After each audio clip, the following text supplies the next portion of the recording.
Hey there, I'm Bill Bishop, and I want to show you how to dramatically improve the effectiveness of your marketing using a simple framework. It's one that's long overdue for every business that does marketing. Recently, Harvard Business Review published a ranking of what keeps CEOs awake at night. And do you know what topped the list, even ahead of managing millennials or executive pay? It was branding and marketing, and specifically, marketing ROI. And the reason isn't surprising, because the perception still exists that marketing is a black box. You don't always know what's coming out, but you don't dare stop putting money in. And the CEOs only wanted to know a few things. How much am I spending? How much am I getting back? And what can we do better? Getting the answers used to be challenging, but now it's just a matter of 3 steps in building a comprehensive but simple framework for measuring, optimizing, and maximizing marketing ROI.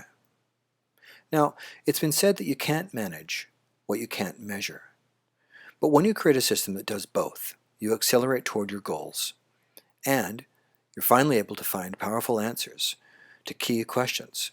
Questions such as, how effective is our radio advertising versus our social media?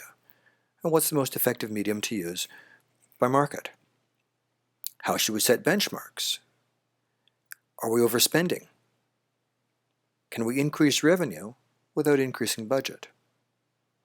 The answers all come from analysis, from analytical models, mathematical analytics models that grind up data and crank out predictions, which are used to produce new data that goes right back in one big loop. It's a loop that has 3 parts, and the first is attribution, the second is optimization, and the third is allocation, which together all flow sequentially and continually. But let's start with a quick look at attribution. Attribution is the process of attaching marketing investment to business revenue. And the goal is to take the amount invested in each medium and link it to the amount of revenue that medium brings in. However, there are a lot of different ways to attribute revenue to media. Over 60% of North American companies use last-click attribution, which you can get by combining online reporting systems such as Google Analytics, Pardot, or Marketo.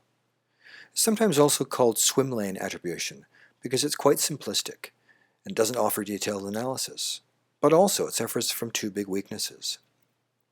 The first is that it will credit 100% of the revenue to the last advertisement seen or clicked before a customer makes a purchase or completes a lead form.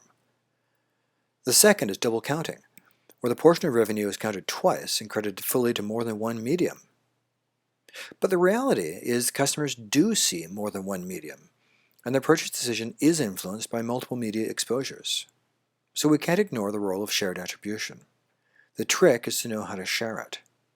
Figuring out the contribution to revenue of each medium can be done by isolating each medium just long enough to measure its individual role in the media mix. This is also a good time to test the optimum investment levels and determine the optimum return on investment, and find those thresholds of diminishing returns. Now, we're just about ready to talk about stage 2, optimization, but first we need to take a quick look at data sources, because doing good attribution work takes masses of data, big data. But all this data doesn't come from marketing alone. In fact, it comes from everywhere, across the organization, IT, finance, sales, marketing, service, operations, and it takes a team to get it. A cross-functional team to find the data, to clean it, and to stream it, but also to become part of analyzing the data, of asking questions, and making fact-based decisions from the data. This team also has to protect the data because it's highly valuable, and it should be treated like corporate IP. And it really is IP because it tells us everything we need to know about our customers, their demographics, preferences, and buying patterns. It reveals important measures like recency, frequency, and margin. It also shows us what factors influence sales volume or lead volume, and whether it's based on the change of seasons, weather patterns, time of year or month, and time of day. This can help a business anticipate busy times and develop strategies to improve sales levels in quiet times. If we plot customer activity using map points, we can understand the role of word of mouth and the impact of local promotion. For example, we can find areas of high repeat business or search volume, and we can also find pockets of rapid expansion or new opportunity. Or if we filter activity by order date and lead form, we can see how customers are influenced by things we can't control, like the news or the markets. The triggers vary by business, but they could include interest rates, home sales, or rental volumes. So it's best to build a dashboard of market forces that directly affect your customers' propensity to fill in lead forms and buy from you. Understanding the relationship between these forces and customer behavior lets us use these as triggers for preemptive marketing. Online advertising allows the business to respond in real time to these triggers and to changes in the market landscape. For example, using data to connect fluctuations in interest rates to changes in online search volume for, say, real estate can help maximize lead generation and minimize AdWord wastage. The data can also show other important insights. It could show, for example, that 30% of new leads come from mums in the morning who first hear a radio ad while dropping off the kids at school, then pass a realtor ad at the bus stop, and later click on a social media link where they fill in a lead form. This data is also the foundation of two important KPIs: the cost of acquisition for all marketing investments made in acquiring the lead information, and the holy grail, lead value, which is essential to setting market benchmarks and meeting financial performance goals. So, with data streaming in, attribution models chugging away, consumer insights popping up everywhere, it's time to run optimization. Think of optimization as running experiments by varying the levels of market activity and investment.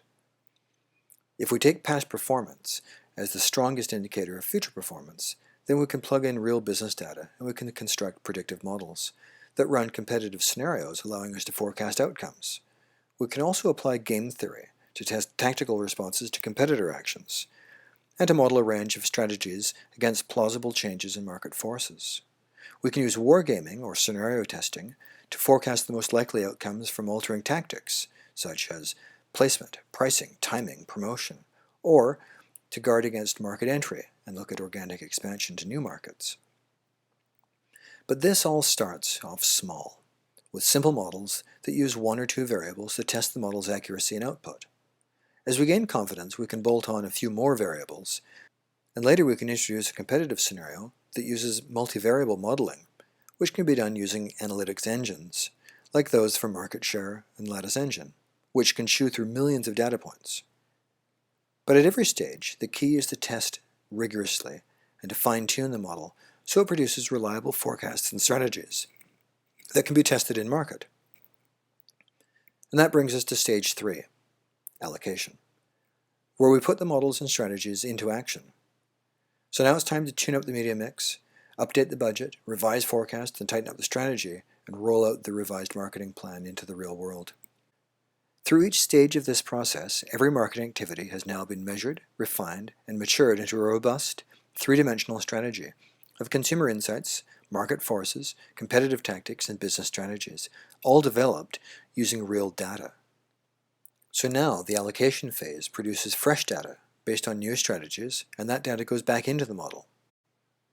The cross-functional team continues as an integral part of the ongoing process of asking questions, testing assumptions, refining the process, and updating the model. The whole organization starts to see a shift in culture, with a deeper level of planning and strategy, with more accuracy in business forecasting, and becoming more data-driven, as well as doing more fact-based decision-making, all through the process of attribution, optimization, and allocation, and the overall improvement of marketing ROI. This is the part of marketing that fascinates me, and I really enjoy learning about it, applying it, and talking about it.